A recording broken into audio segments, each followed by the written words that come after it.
Hello, all you out there. I'm Keith Stone, and this is Greg Nagy. And Janet and Aileen and Sarah, we're all coming from the Center for Atlantic Studies in spirit. None of us are there physically in either of the two locations. We're notionally there. But we're notionally there and coming from there. So it's office hours for HeroesX, v10 of HeroesX. And today's hour, it's only one today, it's hour 11. Yes. And the question is, in your reading of the Odyssey, do you have a sense of completion by the time you reach the end? Or do you have a sense of incompleteness, as if the story had not been fully told? Either way you answer this question, please try to back up your answer by citing one detail that you think supports your line of thinking. It's a tough question, actually. I feel both ways, but what did everyone have to say? We should pay attention to that first. Well, one of the participants said that it could be open-ended because the adventures Odysseus relates to Alcinous could be interpreted as only one part of the story, and then something could be added to that story. Other poets maybe could write other adventures. So not... Oh, okay. Yeah. So that's the way one of the participants looked at it, open-ended. The sense of storytelling. Yeah, right. One of the, sorry, Helen. One of the participants said, I didn't have this feeling of, and so what happened next after finishing Odyssey? So in a way, that participant felt I got a lot of questions answered. I know more, the story is complete for me. We had that kind of comment as well. And I can see it. I can see how, especially after the reunion with Penelope and then the reunion with Laertes, the father, in 24, there is closure. There is closure for the part of the story that we're all interested in, especially starting with the second half. I think one thing that troubles experts in the classics is that the beginning of the Odyssey is so open-ended. How he goes from one city to another. Every time he goes to a different city, he has to engage with a different kind of thinking, which might mean that his own thinking will be different.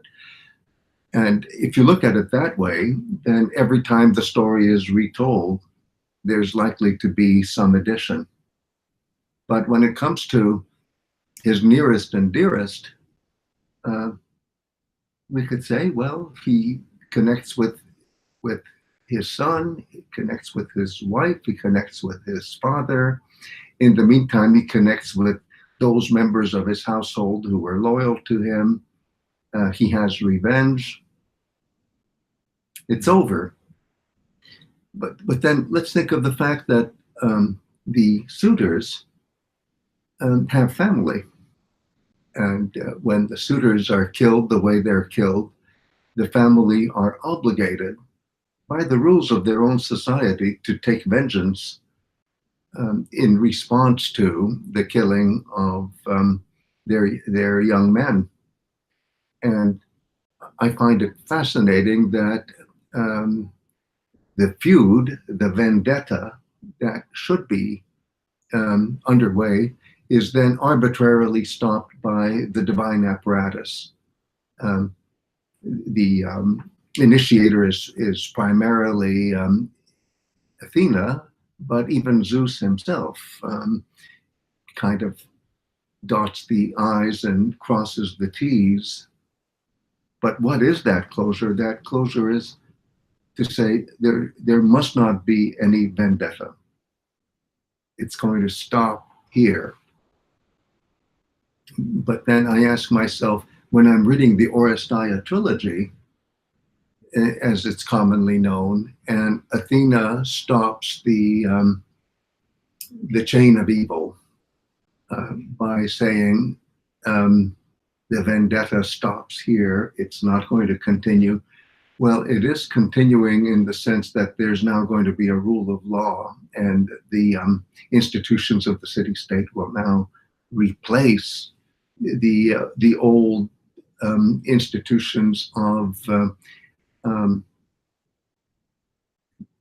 blood for blood, typifying vendetta.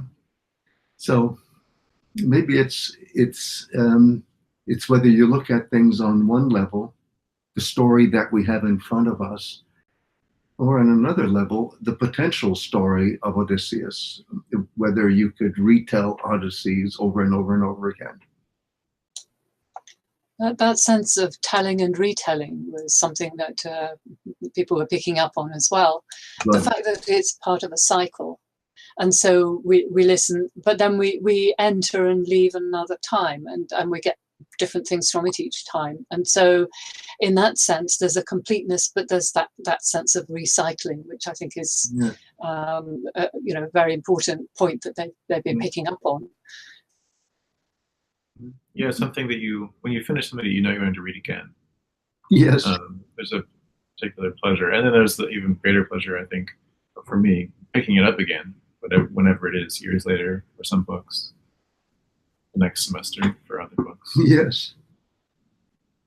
And when it was originally performed, it would have been performed over and over again. So there's that sense of this is the end, and then it's going to be a new beginning. So somebody was mentioning, I was looking and seeing the prophecy of Teiresias, and how that, I think this person was saying that it gave them a sense of closure, because even though they knew the story would go on, they knew how it would end. I think that's what they said. And yes. For me, maybe someone said this too, but it's how I feel.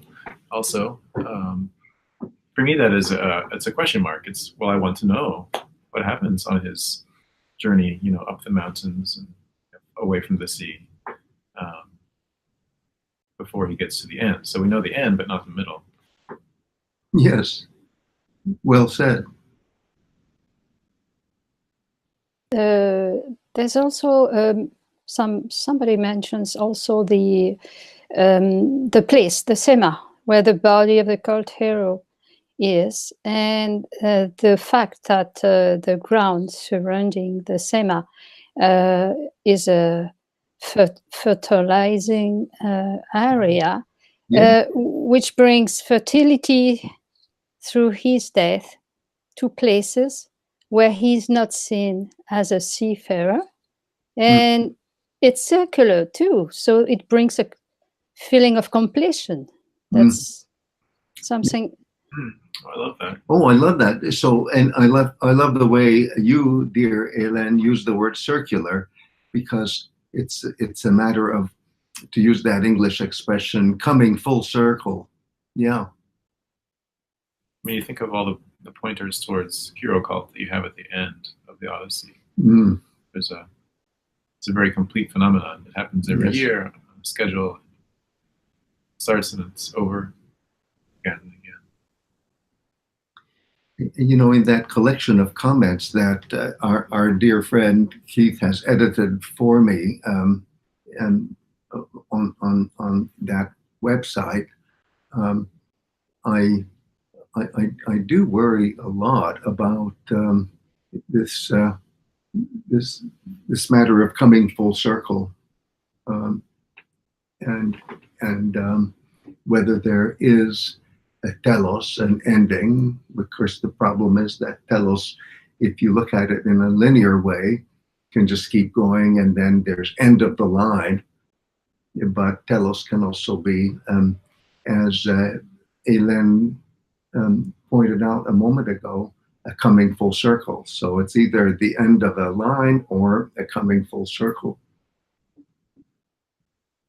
What's your sense? You've been telling us about the participants, but what do any of, or all of you three think about? How do you feel at the end of the Odyssey? Well, kind of before I answer that, was just going to pick up on something else that somebody mentioned, was also that sense of completion for Penelope as well, not just for Odysseus, Oh, but the coming of them together. And of course, we've got the metaphor of her weaving. And so I want to pick up on that, because that's something that I think we see so much, that she's unraveled and then rewoven, and then finally she's completed her weaving, and it's a completion of the story as well. So that's something that I like to think of in terms of that weaving, which I think is I think Greg, you've said, is an important metaphor for storytelling, singing. Oh, yes. Oh. Beautifully said. Yeah. I must admit that the first time I read the Odyssey, I was quite young, and I felt that it was complete at the end. I totally ignored the passage about the sēma, about Teiresias, and the winnowing shovel. Didn't make sense at that time. But now I see that you go back and you go back, and that this passage is very important about the way Teiresias is telling Odysseus how he's going to die and where he's going to die. And so at first, I don't know, I didn't see it, but I was young, very young. So I see it now.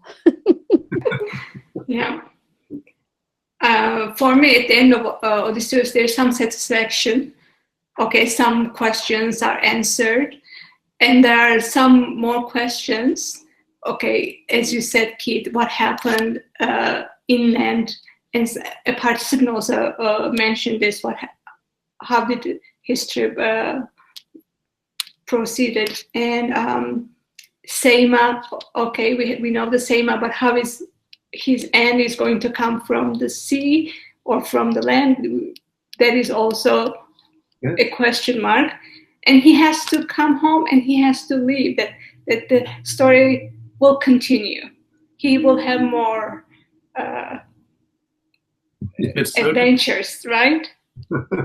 Yes, he gets home, he has to leave again. Yeah. I always felt a little sad for him at that point. He has to go. Yeah. So the story continues, I think. Yes, and that's the way it can continue. That's right.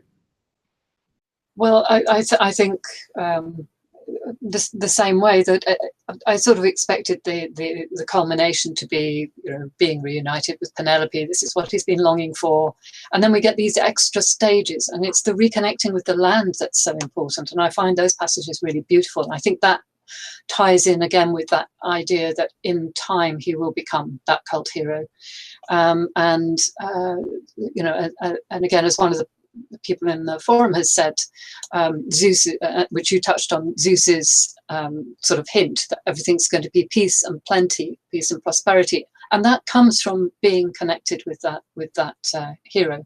So whatever the mysterious end of Odysseus is going to be, I'm okay with it being a little mysterious, because that seems to be how it works. So I think, yeah, it's sort of wrapped up, but there's still all those potentials of those extra layers, and so yeah, that's where I am, sort of a little ambivalent, but liking it. Thanks. And I love the fact that his Poseidon being an earth shaker and the sea god coming together in Odyssey. I love that fact that he goes to the inland and he comes from the sea. So we don't know that presence of Poseidon. I love that. Yes, yes. But I'm really puzzled that the parents of the suitors are going to accept at the end, that Odysseus is back, their sons are killed and the families are destroyed, and it seems like too good to believe. I mean, so. But the idea is the heroic age is over, folks, and so it is kind of jarring. So this whole social constituency is now pushed away.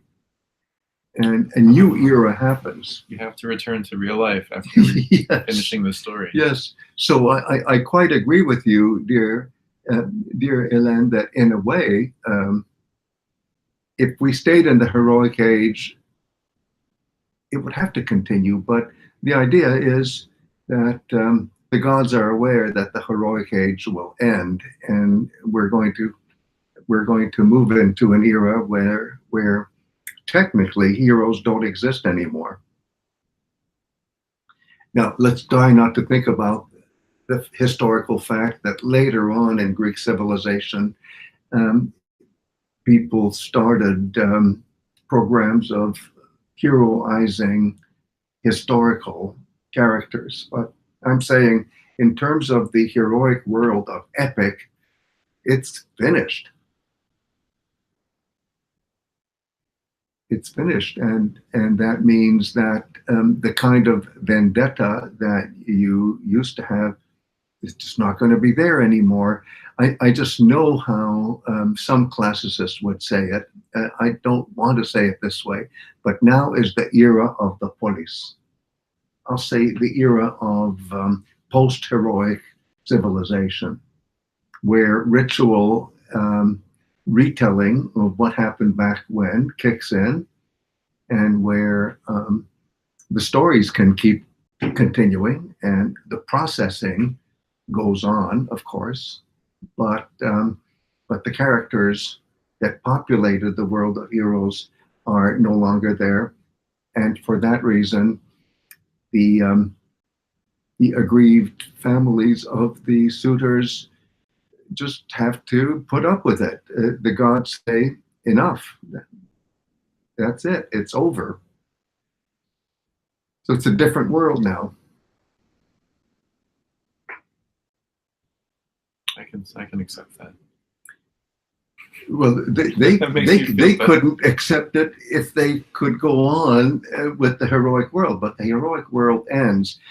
Our friend Richard Martin has this wonderful meditation on this in Colby Quarterly called, I forget, something like The Last of the Heroes or something, is that even the next generation, that is to say the generation after Odysseus, as represented by Telemachus, is more like that transitional figure who will now be busy with the program of how do we transfer, how do we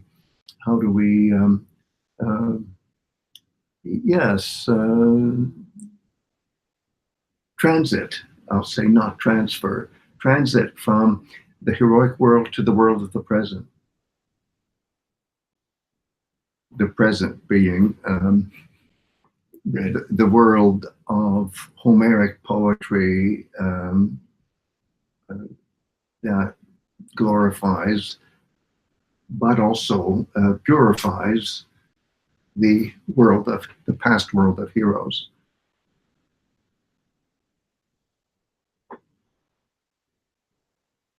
Well, we only have one question today, so maybe that's it for this office hour. What do you say? Last thoughts? There cannot be last thoughts. There must be continuing thoughts. You know, I think of the Terry Gilliam film version of the Baron von Munchausen, where the Baron will stay alive as long as there's somebody ready to listen to his stories. Sounds like Nestor. Sounds like Nestor, so we better keep things alive, right? Okay, well, see you next time. Till the next time, to be continued.